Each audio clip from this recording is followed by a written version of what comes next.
blade it. You just don't blade hard, just put it down, just rest it, just brush the material off, just tight blade. Toe of the blade, we covered that. Toe of the slope, toe of the slope. The bottom of an incline. Toe of the slope, the bottom of an incline.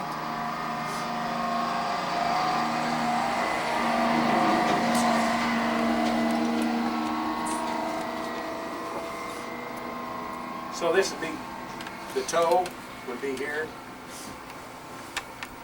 And this would be the toe, which is on your shoulder. How they refer to it.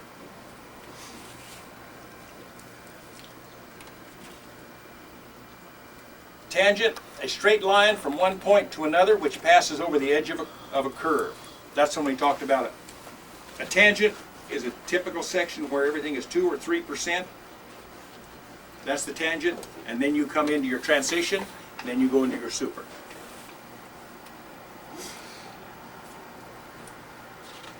Typical drawing, end section view of a street or highway, usually showing half the roadway if both sides are the same. Let's see, I have to go way to the back. Well, anything. This, okay, okay. So this would be a typical section.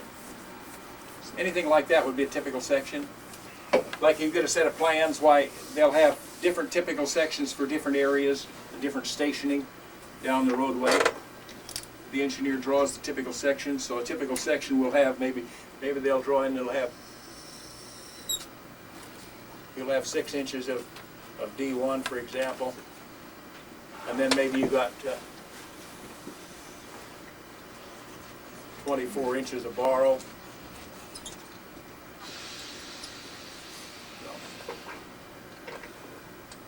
So that would be what they would call a typical section. Vertical curve indicates a curvature in a horizontal line or higher or lower elevation. A vertical curve is like like you got to patch that hole. That's a pretty good vertical curve. But a vertical curve is actually your street comes down, you go down any place.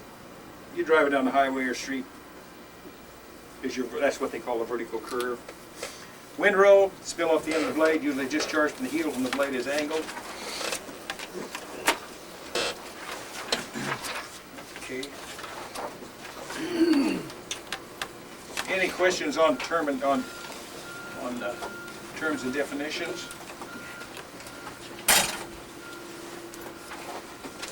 Go job layout. The grader operator has 2 primary objectives: to take care of the machine in a way that makes the most efficient, and economical use of the capabilities, maintaining roads and ditches, the proper shape and surface conditions to promote both rideability and good drainage. Did they mix you up someplace? Yeah, it's going almost to the bag. Almost to the bag? I'll talk to Sharon, she's straightening it out. Okay. I'm glad they put these together, they don't get them all the same.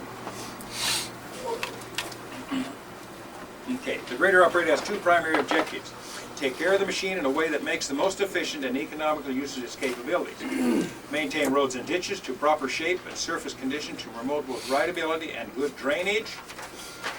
Operators can either make or break a maintenance program. Proper application of motor grader skills can make a good road system. A grader is a complex machine, and good professional instruction is necessary if the operator should be able to perform the necessary duties required of a grader operator. Proper job layout requires the operator to understand the importance and need for good drainage, well-crowned roads, shoulders, clear ditches, properly installed culverts.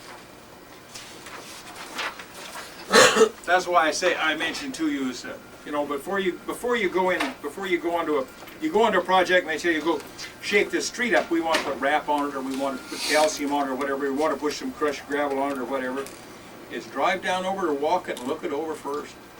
Don't just go out there and stick the blade in the ground and go, because you probably, and if you're not sure yourself, get a hold of somebody, because if you just go on your own, sometimes you could make a mistake, and do it wrong.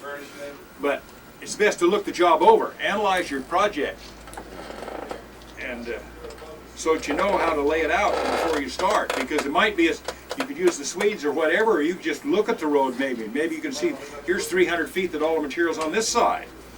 And the other 300 or 400 feet up here, all the material's on the other side.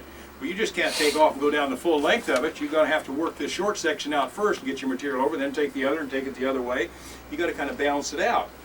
See, but I'd say one of the important things is analyze the job before you get involved in it. Don't just go out there and start blading. You can do that with snow, I suppose, if you know where the curves are and the manholes are. I hit a manhole one time down by on L Street. Man, that sucker must have went for 300 feet, and I had to roll it all back, and I had to park over it so no cars would run in the middle of the night. You hit that one too. Right down, it's still there, isn't it? Boy, it was there 25 years ago too. The operator can use many different methods and procedures to perform their job. However, the end product should be the same. A road with a proper cross-section, good riding surface, good base, good drainage. That's what I've been saying is there's many different ways to go at this. You can try what I do, what I've experienced over the years, and the way I've done it, and you can experiment from there and do your own method or do whatever works. And you can watch other operators and see what they do. And you can share information back and forth. I know operators don't like to do that because somebody get their job, you know. But right now I'm retired, so I'll tell you anything you want to know. Before I wouldn't tell you a damn thing. I'll do nothing. Somebody get my job. But you guys all work in this valley, you should share information. It just makes for a better atmosphere.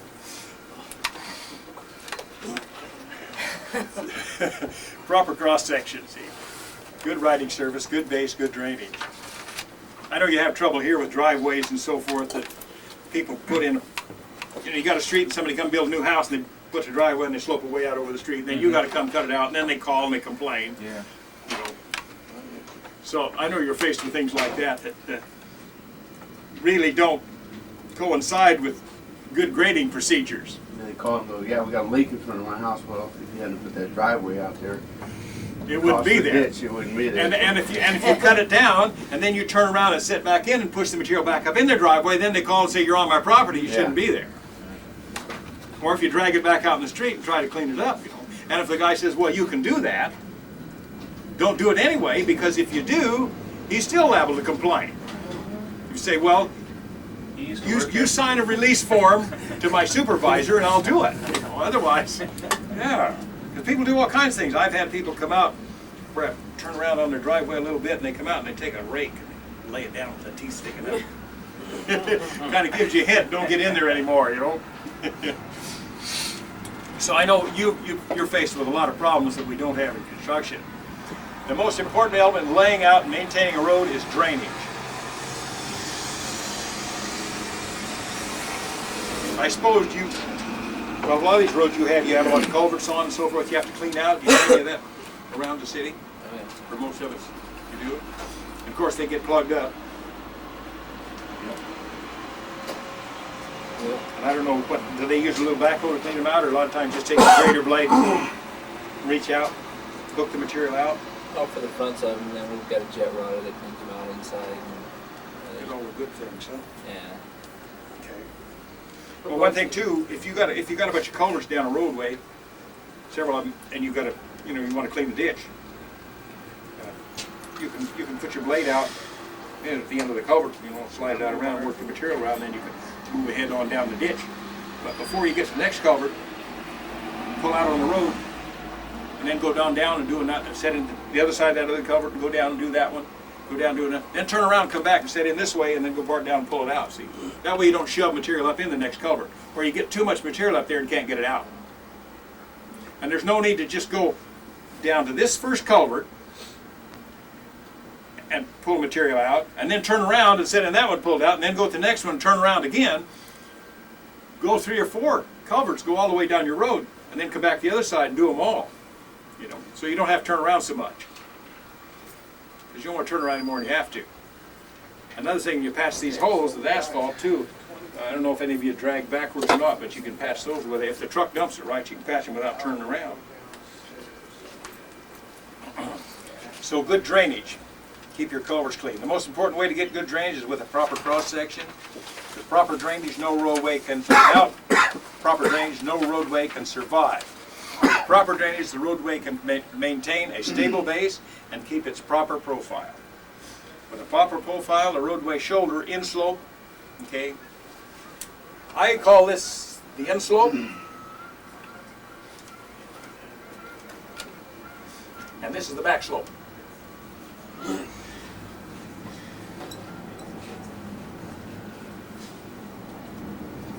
And that's the back slope.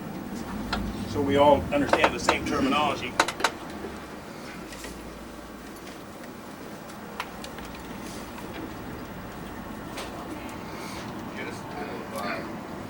Ditch and back slope will drain properly. Roads will be easier to maintain in all weather conditions. Of course, there's three kinds of ditches. Well, we'll get into ditching a little later, but there's three kinds of ditches. There's a round bottom ditch and a flat bottom ditch and a V ditch. But we'll get to that when we get to ditching. 5 factors that affect road life: moisture, traffic, subgrade, construction quality, and maintenance. 5 factors affect the road's life: moisture enters the road through cracks, underlying water table, and surrounding soil. Effects can be devastating, especially in areas with very cold temperatures. Freezing water causes heaving during winter and spring. Traffic. The road damage depends on the number and types of vehicles using the roadway. Few heavily loaded wheels do far more damage than many light ones. 5 factors that affect a road's life. Subgrade. All roads depends on the natural ground for support. The quality of the surface can create large differences in pavement performance. Construction quality. Factors such as moisture, condition during construction, lack of proper soil compaction, and quality of paving materials can seriously affect road performance. Maintenance. The life of any road depends on what, when, and how maintenance is performed. Now, I notice most city streets, gravel streets that you put in are they're usually parabolic like that. Most of them, rounded off. I want to try and get you to and when you come to plow, you come and set your blade down flat here. It won't set flat. It won't. So what it does, it wears a crown on your moldboard. If you can once get to where you build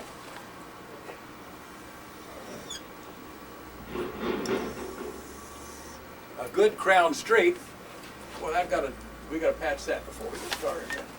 Okay, if you want to build a good street where it's got a good profile, like that, and so like you keep bringing the material, like I keep telling you about that center line, bring that material over there, then set over on this side. So you bring it up to here with your grader setting over here, like this. And then move over to this side and set in again. But if you straddle that, now sometimes the width of the road you maybe can't make. Maybe the windrow will end up right here. Well, if you straddle that windrow, you're going to have a wheel over here and a wheel over here, and what's going to happen is you're going to cut that crown out of the road. So you want to, and sometimes you might bring that material over here. I don't know how many passes you have to make. So you've got a wide road. You bring it here first, and then you take that away. You just keep moving across, and all of a sudden you get here and it's pretty close to center. Well, stick your blade out. Just move it past center. Then get over the other side and start down the other side. But if you just keep going, if you just keep carrying a windrow all the time, and don't try to define where center is, then you're going to end up with this round road. When you start over here, just try to keep that blade so it sets the same each time. And if you start off the same, then you'll come to the center. And you can guess at where center is a lot of times. And if you drive straight, you can use your wheel track and guide and kind of get an idea. But a lot of people, they'll just think, well, just keep carrying a windrow across the road and carry it back. Well, then you get a round road. But if you can carry that windrow over like this on center, just like it was going to go right straight on out here, and then you get over the other side, over here, with your machine, and take it down this way, why, then you can maintain that crown, so it looks like the roof on the house. But if that roller operator comes along and gets right straddle that crown, why, they're going to flatten it out. So like I said earlier, we get into this roller business.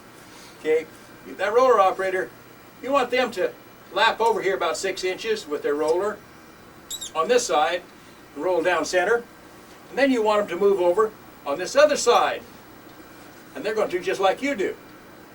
But if they roll right down the center, Flatten out your then you're going to have a round road again. So they think they put anybody on a roller, and they don't have to be too smart, but it's very important because a roller operator can break or make your operation. I mean, they'll do anything. And the other thing is, like, you got a shoulder, you got shoulders over here. That roller operator should stay away from that shoulder. Say, it varies, maybe a foot, 2 feet with their roller and roll, and then the next pass move out, because then their roller sets here and goes over here, and part of this is already compacted, so that gives your roller stabilization so it doesn't round off your shoulder. You done that, didn't you, Michelle? You went off the road, Michelle. No, it was just really slippery and it kind of went down that way. Oh, well, yeah, sometimes you never know, you know, what you run into. So a roller operator can really, they can make your parabolic road, even though you can put the crown in it, they'll take it out. So you want to talk to whoever's running the roller, you know, and tell them, you know, give them an idea, tell them what you're doing. Yeah, don't roll down the crown. Right. But but it's important. But you could actually start on the edge and bring it up to the ground. Sure. You can, What yeah, material? right. You can do that. It's really the best procedure is to start on the shoulder and go up to the crown, then go on the other side, or then you can go down the other shoulder and come back up to the crown. Because what you do is you kind of bring the material up that way, and if you want to get down all the roller marks out of it, start at the top and go down, and you get your roller marks out of it easier. It's best starting the shoulder.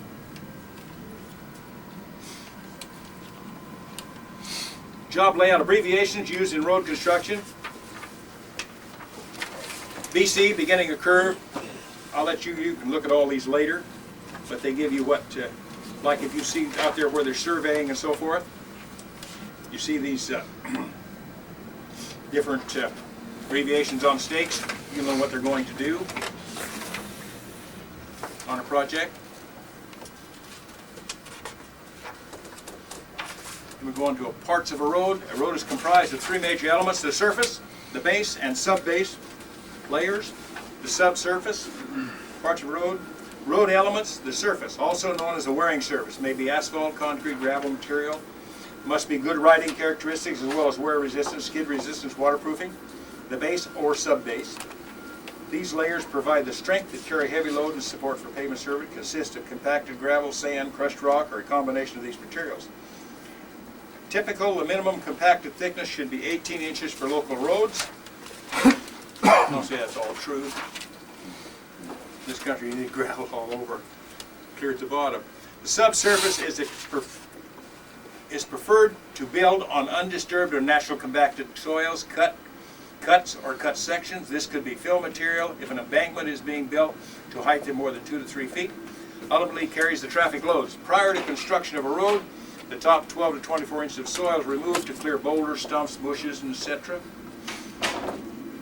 The road surface should be crowned or sloped to allow water to drain to the left or right toward ditches. The recommended slope should be 1/4 inch per foot. Paved roads, well, that isn't really true, they vary.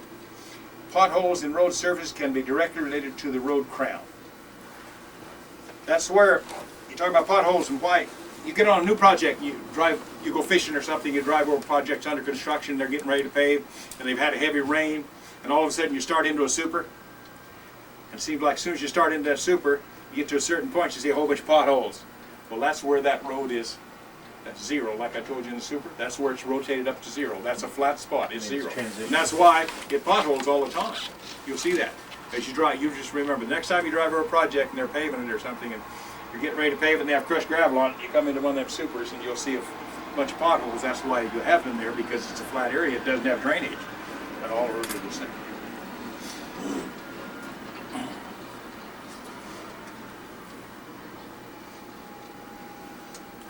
recommended slope should be such potholes. The road with no crown will experience the most severe pothole problems. I don't know, they say the best is to put the scarf wire down with the ripper and rip out the potholes. But I realize that maybe some places you'll have 2 or 3 inches or just a little bit of crushed aggregate, and if you go to ripping, you're going to end up with boulders. You can't do it, can you? A lot of your streets you can't rip them up because you'll run into that. So the best thing you can do is just tip your mold board over, like I explained earlier, and just cut them out. That's the only thing you do. And if you got a pneumatic roller and get them behind you, why then you can cut some out. You can't cut a pothole out with that deep, or you have a mountain of material. You know, you got to fill it some. So you have to fill it some. So if you got a pneumatic roller with you, and then go over it, sometimes I will take and maintain.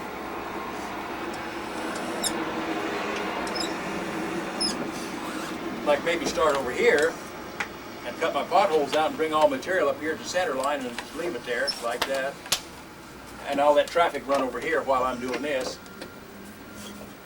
And let the roller work it, and then I'll let traffic come over here and I'll go over here and work and do this side. That way they kind of compact it, and then I can turn and bring that material back here if I want to. Or if I want, I can bring the material. You can do it either way. You don't always have to start in the shoulder. Sometimes you get a tendency to start in the shoulder. You just keep getting the shoulder lower and lower and lower each time. You got to bring material back.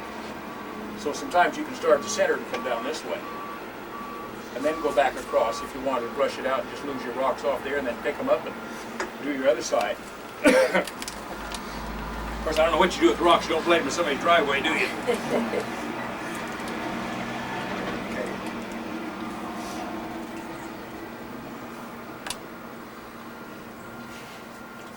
But Hits me in the back of the head with potholes in road surface can be directly related to road crown. Those roads with no crown experience potholes. Roads with a cross slope of less than a half inch per foot should have fewer potholes. In a lot of the interior area, you use 2% or use 3% or what percentage do you use on your crowns around in the city? Now in the interior area in the state, a lot of times now they're putting 3% on some of their stuff. 2 to 3. 2 to 3? Yeah. Okay. 2 usually. Okay. Now here we talk about cross sections. Here's a description of a cross section in this job layout. General cross section specification for paved roads. They all vary. In different areas the road will be the same, but there you can see how they've got the surface. They tell you the widths and what the shoulder width is. They give you how much base. There's 4 inches of base. And the cross slope, they tell you it's 1/4 inch per foot of paved roadway. The shoulder drop is 1 to 1.5 with a 2-foot shoulder. But this is what they'll have as a typical section, a cross section. So it kind of gives, but you don't get into this at all, do you? With plans or anything, do you? They don't give you a typical section of anything when you go out to do a project. They don't sketch it out for you or anything. Well, mainly we just get the road pretty well in good shape. Like on Billy's projects, they use the wraps, you get them pretty well where you want them, and they come full with the lake box, put the crown and all that in. Oh, they do that, huh? Well, we built them around the road. I mean, you got You build the Put crown some road, crown and they in come there. along with a Leighton box and Just lay down the material on lay top. down the material. yeah. You can lay that with a grader. Yeah. They used to. I guess they've got away with it here, or gotten away from it lately. Last 2-3 years. One thing about Able to start doing it. that's that what way. we're going to end up doing. Is we're going to get a road ready out here project. We're going to get some ready for putting wrap on. Then we'll put the wrap on with the grader. But they do some of the wrap in Eagle River, and of course, who is it? Anderson has the contract out there to do the roads. But Anderson, he comes and gets somebody's got an automatic blade to go do it, so he gets a good crown for the roads. But we lay with the grader. But one thing I think with Been running though in that stuff that? last year that didn't help. One thing I think with some of this wrap that's important is, like when we dump it out of the truck or you dump it out, you should process a little bit because it separates on you and you get rock pockets, and that's what'll pothole out on you is where the rock. But if you can process it some, Process it. You just move it around, okay, mix it up. okay, let's get into that. Okay, processing material. Years ago we used to process all material, crushed rock and all, because you get what you call rock pockets. Okay? Because we So- do run into that quite a bit. Yeah, Putting okay. the wrap out. Yeah, putting wrap down, you run into that, see? Yeah. So like I say, if you can uniform that material up, you don't want to get a compactor on too quick or it'll set up on you. But anyway, you can uniform that material up, and once you get it uniform, somewhat uniforming it is help process the material also. But then if you can take the top, as you can take that material, if you got a pretty good sized windrow, and if you want to process it some, processing is actually what it shows that material rolling off the moldboard, like it rolls off the moldboard. Well, that actually processes and rolls the material and blends it together. Okay, so if you got a big windrow, you know you can't handle it all in one. You can straddle that windrow and run your blade at an angle like this, high up on your windrow, and cut that material and roll it over here like this. See? Then you come down here and you cut a little deeper, and just keep rolling it over like that. Or you can set in this way if you want to. The other way, you can set in with you got a big windrow there, you can set in this way, and you can pull the material up here like this, and drop it over, and just keep processing it and blending They it. do that And- with soft spots, right, in the road? yeah, do soft spots in the road too. You'll take and bring it up in the windrow and process it and blend it and try it out. But I'll show you how we can process material. It's a lot easier out on the job with hands-on than it is explaining. But you can take a windrow like this and you can cut it down this way. We used to process a lot of years ago. A lot of this cold mix. We used to take a windrow of gravel. It was calculated the correct amount of windrow, size of the windrow, for maybe a quarter mile, or depending on the whole road, you might take a half a mile. And put this windrow, and you get the windrow all uniform, process up and blend it. Then you flatten off the top of it, take the oil distributor and run right down it. And you peel it off and lay it over. And then he comes back down again, and you cut off what he's done with oil and lay it down. You just keep doing that until you get to the bottom. Then you got a stack, big stack of material over here. And then you set on that material, and you blend it, process it, and mix it together, and you end up with asphalt. Good cold mix. And lay it out on the whole, and then lay the road out. Super dust oil? They do a lot of that in the States yet. I think in a lot of areas they do it. But we used to do it like that here when we do all the roads. We used to. Yeah, process material. Yeah. They used to, years ago, they made a pug mill that had wings on it and had a pug, and they'd pull a tanker right behind it, and they'd pull it right through, take a tractor, a crawler, and they'd pull it into that windrow, and it'd feed the oil in, and it would mix it and come out already processed. And then all you had to do is lay it out. Made for a good surface. We done some Prudhoe Bay one time back in 1970. They was bringing in a Sikorsky helicopter. It throws out about a 70-knot wind, and they wanted a helipad built, asphalt helipad up there. They got no hot plants, no nothing. See, so they wanted 3 of them, one at Dead Horse and 2 other sites over by Oliktok. So the guy for Chevron, he came up with this idea. He said, "Well, I'll send you up the asphalt and a little cement, and you can figure out how to do it." So we got a bunch of this, up there the gravel's kind of fine, you know, it's small, kind of beachy stuff. So we put these windrows, big windrow up, I did, and then I got these barrels of asphalt. Well, if there's cold, so I take it in the shop and covered it all up with visqueen, stick a big Herman Nelson heater in it, and I heat it till you can put it in there, hardly hold your hand on the barrels. Then I took molasses bung, put in the barrel, built a pallet that would carry 4 barrels, and laid them on there, and that was my distributor. Then I flattened that windrow off, and we put, and mixed it up, and we made asphalt. And it turned black, and it worked. And then we spread it on these helipads, built 3 of them. That's probably the first asphalt ever laid up there. So you can mix asphalt, you know, with a grader. But processing material is just more or less you take your windrow and blend it. You can't just take the top inch or so and do it, because you might just take the top inch and cut it and think, well, I've processed it. Well, you haven't, because below that you got a rock pocket and it'll show right up. But I see some wrap they've laid in some areas, you know, where rock pockets show right up. But that's one reason, is because it's unprocessed. And I don't, well, a paver might mix it a little better. Maybe the paver does. Yeah, then you get the augers. The augers mix it some. They help mix it some. See? That's what we try So to if do, you is could- keep our augers moving when we're laying the ground down. Yeah. And get segregated.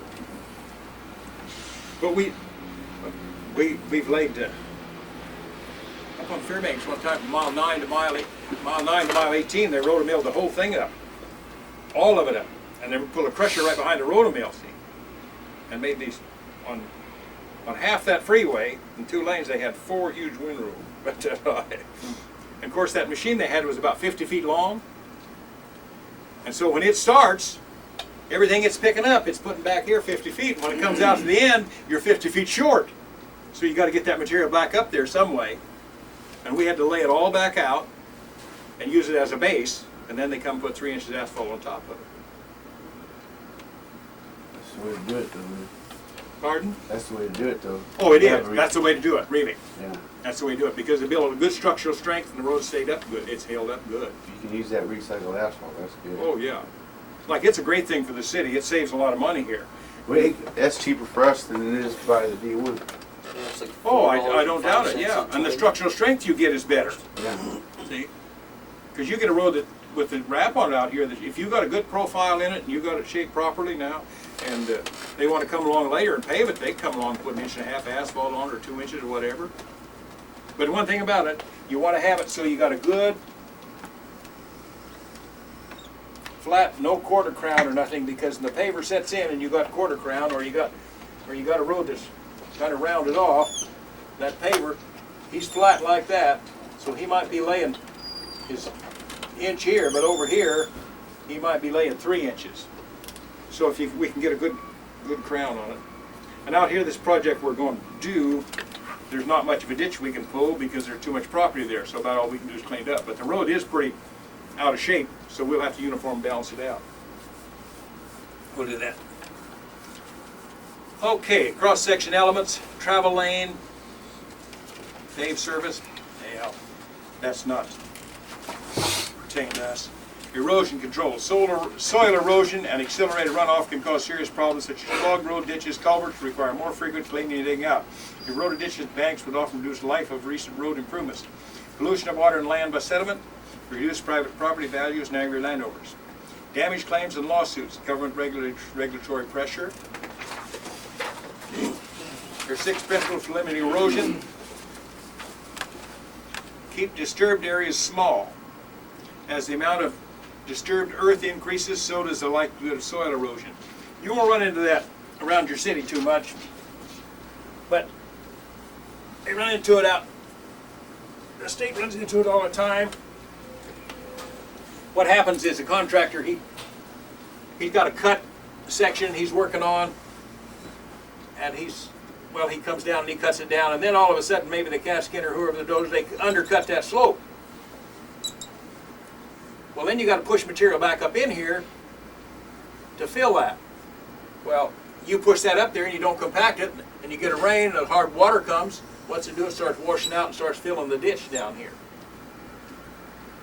So if you can make it so if they make that cut, if it keeps it right there constantly and don't undercut where you have to fill, you don't get as much erosion. It doesn't fill the ditches.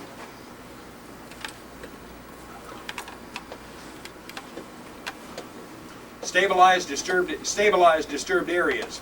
You see a lot of that where they put wire mesh, they put fabric down over these slopes that are non-stable. Keep water viscosity low, removing grass, weeds, topsoil, increases the amount of speed of the runoff. Keep shallow slopes, short lengths, or drainage runs, and some vegetative cover to prevent water from picking up speed. A lot of times they rock line these ditches to stop erosion. Sometimes you see them put straw in them, all this type of thing, till they get some vegetation started.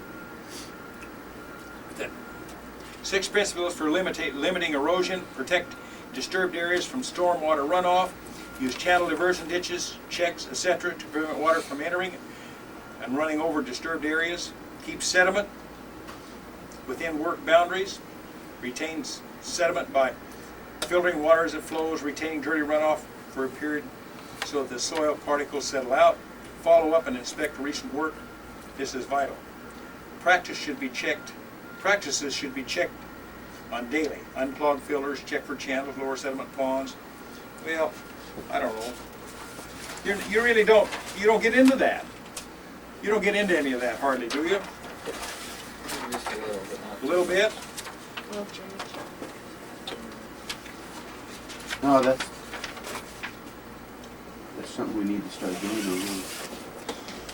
Just get better drainage. Well, no, I mean on the erosion control out there on these wrap roads, we're going out there ditching them and all that, but we're not doing nothing hydro seeding or nothing. Yeah, Not there's- seeding or anything, huh? Yeah, sure Slopes they are. in. Are they gonna do some hydro Hydro seed all seeding over this year? back slopes. They all on back slopes They're this going year? to this year? Yeah. And we're gonna get the hydro seeder or? No, I think they're gonna contract it out. Because you do, like you put it, you get a road all, you get everything shaped up, and you get your wrap on, then the water takes off. And then all of a sudden it'll find a place and away it goes. Yeah, we're doing a lot of work on the hillside now, and all the streets are real narrow, and they're widening all of them out, and there's a lot of. It'd be good if we were up on an area like that so we could do some back slopes. Well, that's, I'm gonna talk to Diane and see if we can't do that, because that's something that I think all of us would be interested in, a lot of backslope work, because we're widening just about all the roads up there. So you end If up we doing had, a lot if we of, had an area, it would be nice if we had an area where we could go for half a day or so, where we just had where we could do some sloping. But I got some video I'll show you of sloping, then I'll cover a lot of sloping this afternoon. is that something that I know that I'm really interested in too? Is sloping and how to set back sloping, Right. okay. Different graders are different ways, like Caterpillar, how the pins come out, Champion's about the same way. But like, you have the G model cat graders, well, to be able to slope with those, you put in your gutter front and the front wheels. If depends how steep the slope is. You know, some slopes you can get on and ride, some you can't. It depends how steep the slope is, but like a 2-to-1 slope, which, you know what, all of you know what a 2-to-1 slope is, 3-to-1 slope is, you understand? Okay.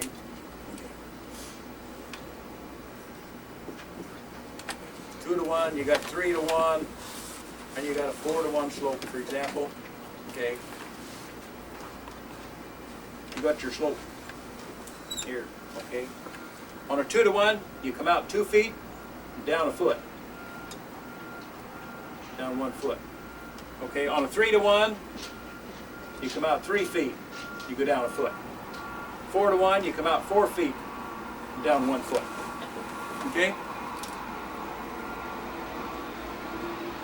So when they say a 4-to-1 slope, we'll get into slopes later, but we're starting that now. So that's what we determine a slope, 6-to-1, 4-to-1, like that. See? So this would be a 4 foot, and this would be 1 foot. 3 feet, 1 foot.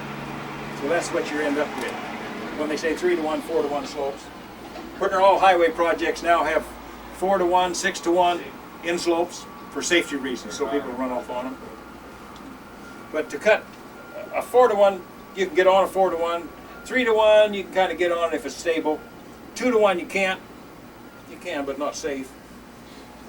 And but with these cat graders you have to articulate and run this down at the bottom of the slope and run these wheels up here to get a 2-to-1 slope out of it. But on the new cat graders, across your rack up here where your pin is, it has a straight bar across it, straight across, and you can bring it clear out, and you can run both wheels down the bottom of your slope. But I'll get into sloping a little later. We'll cover that this afternoon quite a bit. I'll get into quite a bit of sloping, trying to describe it to you. Even if we don't go up there, I'll describe how to do it, how to go about doing it, what you can cut and how to set your blade. Okay. Erosion products. Well, you use seeding, hay bales, nets, blankets, grids, geotextiles, riprap, stone, silk, fence, hydro seeding, structure controls, walls, gabions, detention ponds. Another thing, a lot of times maybe you work on a project and you got a windrow you leave at night someplace along the roadway. It ain't a bad idea to go cut some holes in case it rains, otherwise you catch a lot of water. And if you cut holes in certain places, you'll run down what's called a lot of erosion. So you just gotta be careful. Gravel roads and dust.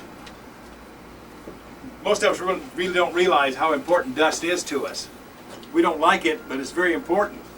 And this tells us why. Dust is a very important part of a gravel road. Dust is the binder that holds coarser material together, similar to the way cement holds stone and sand together. When dust rises on roads being traveled on, this is a sign that the road is actually deteriorating. Under an average amount of traffic, a typical untreated gravel road may lose as much as 1 inch of gravel surface material per year. This equates to approximately 500 tons 286 cubic yards for each untreated mile of unpaved road. This could mean loss of up to $2,000 per mile per year to replace the lost gravel at $7 per cubic yard, not including the extra cost of hauling, spreading, and grading. You know, you don't think about how important dust is to you until you're out there working.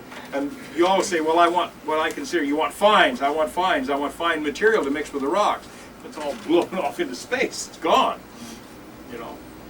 But, you know, there's, I don't know if you can do it, you might be able to do it in the hillside area. Probably up there, a lot of the roads you got big rocks, a lot of big, good-sized boulders, rocks, good-sized rocks, you got to get rid of them some way. Well, you know, you could, sometimes you can, I don't know if it always works, but you know, if you, so, say you've bladed the road and you've lost all the fine material and all, you got some rocks, well, and you got nothing but a ditch on both sides, you don't want to kick them in the ditch. What? Hope that roller can really pound them Really in. pound them in. Okay, well what you can do maybe, in some instances, it's possible, is what you can do maybe, is maybe you can lay your rocks over here. You got little windrow rocks there, like so. You know, so big. What you might be able to do is maybe come up, see, because what's happened is you've sorted out all the fine material and laid it on your roadway. Okay. You might try sometime, is you could just reach down in here and cut down, say you don't have gas lines and water lines, and you can cut down a foot, see, real steep, and lay that material up like that. Well, that material's got a lot of fines in it. Then you can take these rocks and put them in there.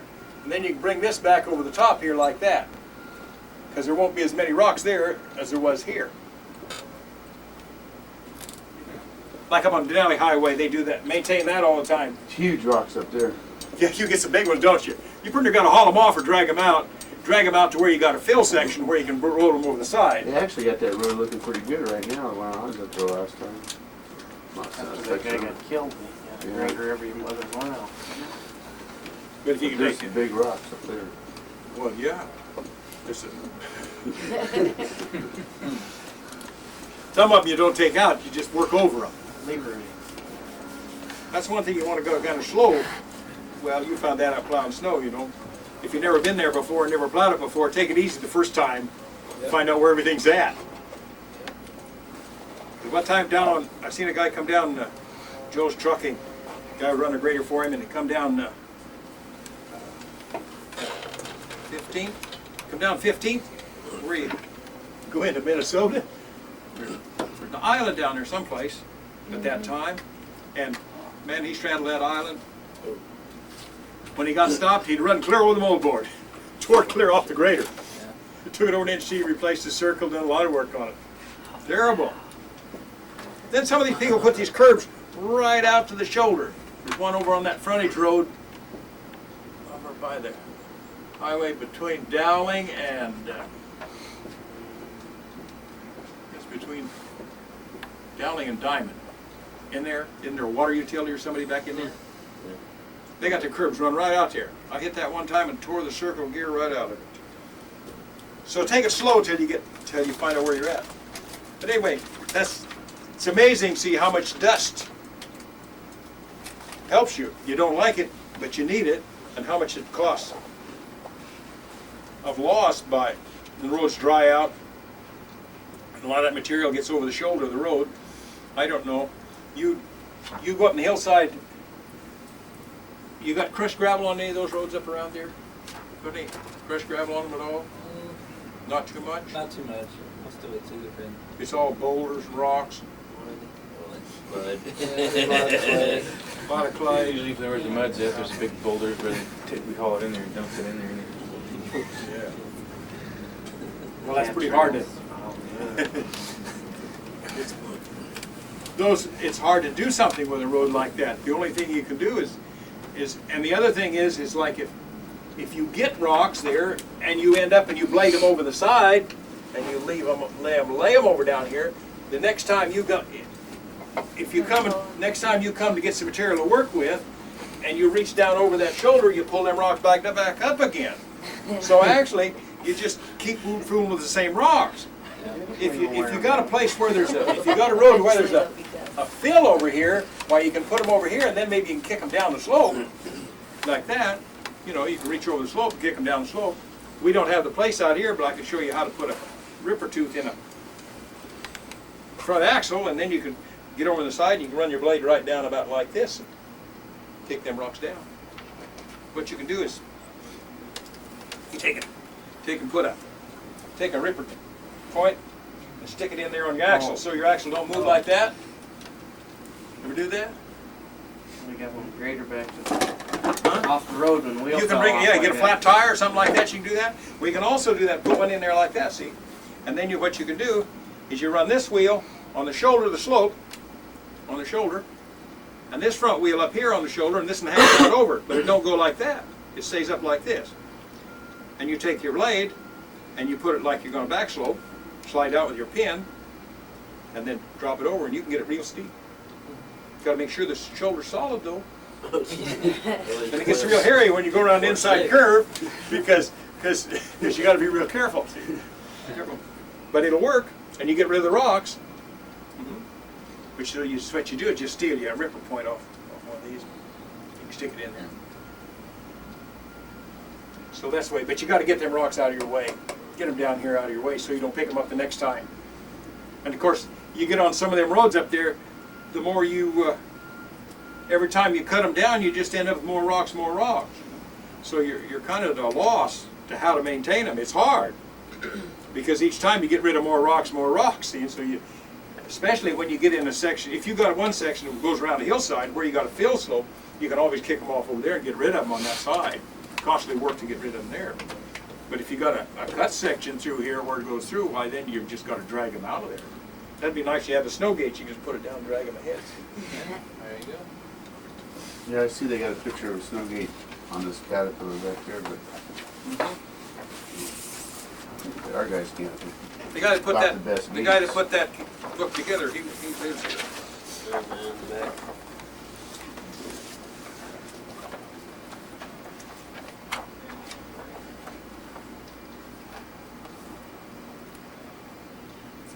The guys over at Parent Street, were one of the guys over there was the one that designed the gate over here.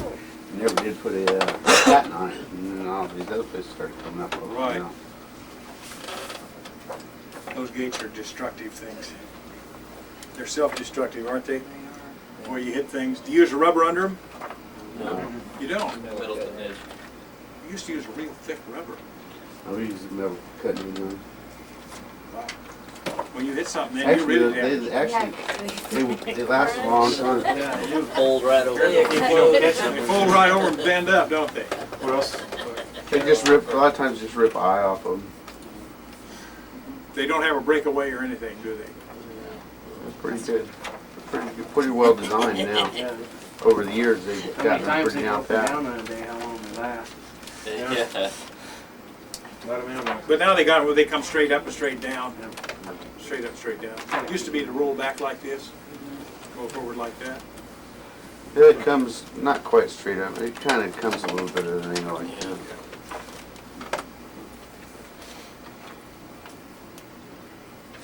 That's something they should have never started using the Depending pit on the though. pitch of your moldboard. Because nobody wants to shovel a driveway. Yeah. Then they followed, years ago, they used to have contracts out, and you get contracts out of the streets. One time I had about everything from Northern Lights, from Northern Lights down to Creek, and from Fireweed clear out the end of Tourniquet. Do it in about 24 hours, but really had to go. And then they'd let me work, I could work around the clock then. They didn't stop you like at 10 o'clock now. You make too much noise, but yet they want to get out of the driveway in the morning. You know. And then they send the inspector to follow you to make sure you're using the gate all the time. Yeah, see, if they should have never done that and started using them, because now they I think in this 80, I 90 think hour plows. any of these classes like this, I think it'd be good for some of these inspectors, like that take care of the Eagle River area, you know, that go out and supervise these contractors, so they realize, you know, what you can do and what you can't do, and an idea of how you go about doing different things. Drainage. Yeah, drainage and so forth, and so they know, because a lot of them, you know, they got their own idea, and there might be a better idea, a better way. Dust is more than a nuisance on unpaved roads. Dust clouds are hazardous since they obscure vision for drivers. Dust can enter homes and cover crops. Dust is a common cause of allergies and hay fever. Fine abrasive particles greatly increase wear on moving parts of machinery. Dust control using chemical suppressants can be justified when paving is not feasible or economical, cost of material application is low, stage construction of road is planned. When chemicals are applied to road surface to dust control, the surface should first be crowned and shaped to final grade to assure good drainage. For all but resinous adhesives, the road must be pre-wetted with water. If natural moisture is lacking, no assist chemicals or penetrating the surface. Heavy rainstorms shortly after application within 36 hours will wash away most of the chemical. More than one treatment per year with diluted forms is generally necessary. That's the trouble with the state. They have a lot of trouble with the calcium. They use calcium. They use a certain amount. And there's also a chart in here that tells you how much calcium to use. But after you apply the calcium, you really need to maintain it. Like if you put the dry calcium down, maybe in a few months go back with the liquid and just go over the top of it.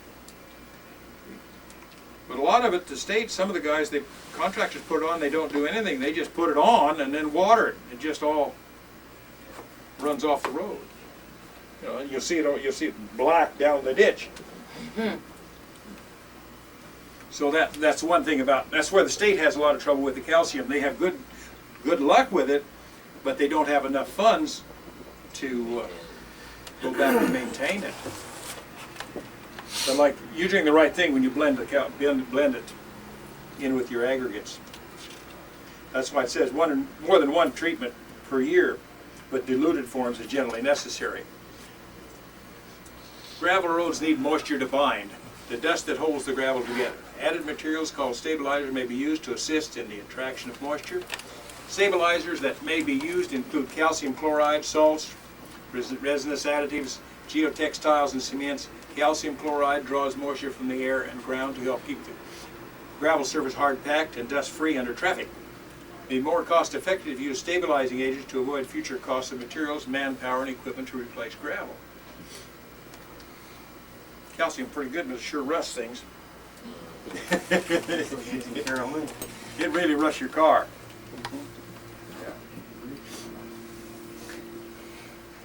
But like the calcium, like I explained to you, is if you put it on, have your road pretty well shaped, and then if you can take and use them serrated blades or them carbide tips and loosen it up first, then put your calcium, then go back over it, like I said earlier, and then do one side at a time. The way you can put the calcium in the whole thing don't make any difference, but do one side, then do the other side, because that way you have a tendency not to take all your material over there. Because I've seen where they cut this down and then the guy don't come back with the right amount, you don't get much calcium on the other side. Sometimes you do that. But you can also maintain your roads. You can do one side at a time. You don't have to always go all the way across. You can go to center, go back and forth, do whatever you want. There's many different methods to do it. Care should be taken in the use of any additive for dust control. Excessive amounts may have adverse effects on local streams, lakes, and wells due to runoff. Studies have shown the relatively small amounts of calcium chloride are needed infrequently for adequate binding, no more than 2 or 3 times per year. There are 2 basic methods to stabilize applicants: deep mixing or reprocessing, surface application. They don't let you put any dust oil down, do anymore. Any oil? You use any oil for dust? Yeah. You do? Not motor for dust. It's not motor oil. Well, yeah. Of course, you're shooting oil. Don't dump a quart of oil on the dirt any place, but you can shoot all you want on the road. Right. It really don't make sense. I don't know what time we're shooting oil. We're doing some chips, and of course we shot. And, these little kids running across the road, see, their bare feet. Boy, they was picking up high when they got to the other side. and their mother called the supervisor and raised hell. I couldn't get off, and now I can't get off the bathtub. So I get a dog run through and track it. And Check. Oh man, Another car. the cat, and then the cat licks his paw. See, Ooh, boy. Jumps on the car. Here's a recommended amounts of calcium chloride, amounts of crushed gravel, cubic yards. See, average daily traffic, width of road, amounts of chloride tons per mile. It kind of gives you an idea. Gravel roads and dust. Road oils may compete with calcium chloride as a method of dust binding. With oil, a simplified surface dressing is used. Chippings are used as coating materials. Crushed stone with continuous gradation, 0 to 6, 0 to 8 inches, or 8/10 of an inch. That's all small. Road oil application is typically more expensive than use of calcium chloride. Yeah, well, let's use oil anymore. You don't need to know how to estimate grader jobs, I don't think. You're not interested in that. You never know. The new Might. They might tell you, figure out how long it's going to take you. Well, I'll tell you this. When estimating your grader job, you can do this formula all you want. But you go out there and look at it, and if you figure, well, you drive up and down the road and you look at it, and you think, well, I can probably do this in a couple hours. You better tell that foreman you can do it in 3. Yeah, Then if you get it done in 2, he thinks you're all right. Well, you super grader Calls operator. for 2, you tell 4. That's right. Yeah, and then you get it done in 2, and then he's happy. See? Yeah. Stand there with a big S on your chest. You going to change your tape? No, not yet. Okay. So That's how we do our paving job. If you figure it today, you better make it 2. Make it 2 days, that's right. Then if you get it done in a day, they think that's one hell of a good crew, isn't it? See? That's right. See, so when you go to estimate these jobs, you always want to give yourself that extra time. It makes you look good if you do it quicker. But if you tell him, you figure, well, I want to really impress him, I'll get it done in an hour, and then it takes you 2 hours, then he comes out here and rags on you and says, how come you're not done? You told me, but hey, then he gets all over you, see. Then you tell them I had a hydraulic line break. He says, well, I just checked for the shop, they haven't been out here. What are you I trying to fixed teach it me? myself. We had a spare one in the truck. And a spare one in the truck, huh? My change Yeah, wires. I plugged it with a stick. Had a flat tire. See, so anyway, that gives you a little idea on estimating, but that's more for supervisors. But you can analyze that later and see if you want to get involved in it. I don't think so. Okay. There's some more cross sections. See, it shows you a cross section of a super elevation cross section and a cross section of a crown section. There you go.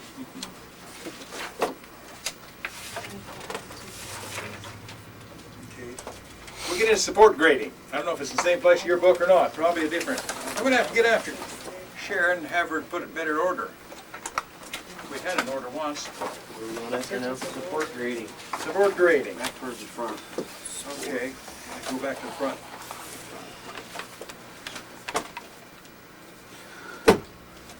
You guys want to take a 15-minute break before we get into support grading?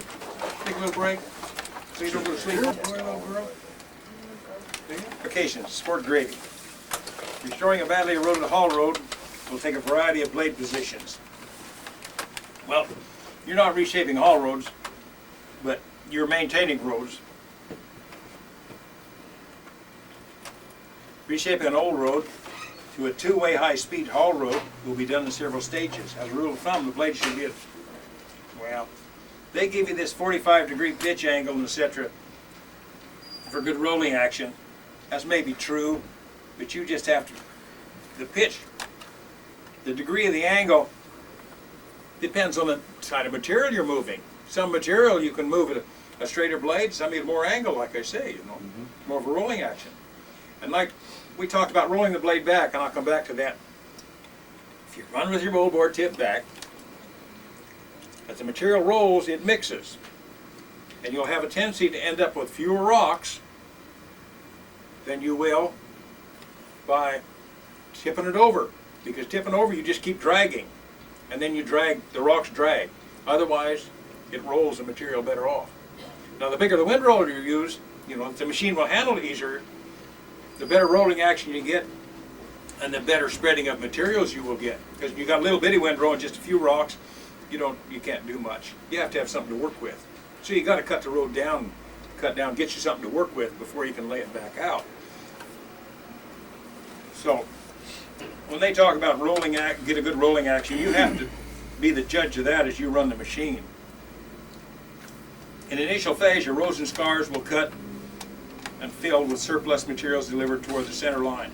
The blade angle can be varied between 40 and 45 degrees between traction and material. Yeah, I still say, yeah, they can tell you this is the way you should do it, but you still have to do what works best. And different roads are different ways.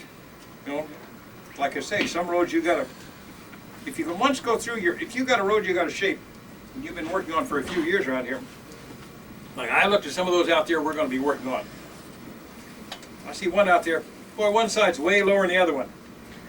If you can get your road shaped up so about the same elevation on both sides of the road, they'll be easier to maintain for you, a lot easier to maintain. And of course, to accomplish that, you got to balance your material out and get it straightened up. What I think we will do out there is we'll rip it up because they got some oil on it now. We'll rip it up and loosen it up. Then I think what we'll do is to get equal elevation on both sides of the road. I think what we'll do is we will just we'll rip it up, balance the road out, clean our ditches out, of course, and we'll just build it flat. We just make a road flat. And after we get it flat, if we got a road flat, then we know we got same elevation on one side as the other, haven't we? So then if we cut down on each side a little bit and bring it into the center, we can build our crown. Because we got nothing to go by. You're like flying an airplane out there, you got nothing to go by. So that's one way I figure we can accomplish that. See, is we're reshaping an old road. Of course, it's got slight I need ditches to have like it all this located. going into a lawn. And have that road all located. It comes like this now, or well now some of it's like this and some of it's way down here, and you come over here and you got another ditch. Well, we'll just flatten it off. We'll just take that road and we'll just make it flat right across here like that. Maybe our ditches out here, just down there a little bit. We'll just flatten it off, balance the material so we're flat. Okay. Then we know we have the same elevation here as there. Pretty close. Then we'll just cut down over here. We'll take this material, bring it in here like that, toward the center. We'll cut down there and bring that material up here and fill our center, and then we'll build our crown that way, see? And that way we'll pretty much get the same elevation on one side of the road as the other. Otherwise, you got to do a lot of surveying. I said hubs, so forth, do that. Because we don't have an automatic blade to use where you can carry it from one side to the other. So if we just flatten it off first and uniform it up that way, then all we got to do is cut down. Another way, sometimes when you put gravel in on I'll get into this a little bit, you put some crushed gravel in where there's some curves sometimes. Why, what you can do is, this is the same method, you have your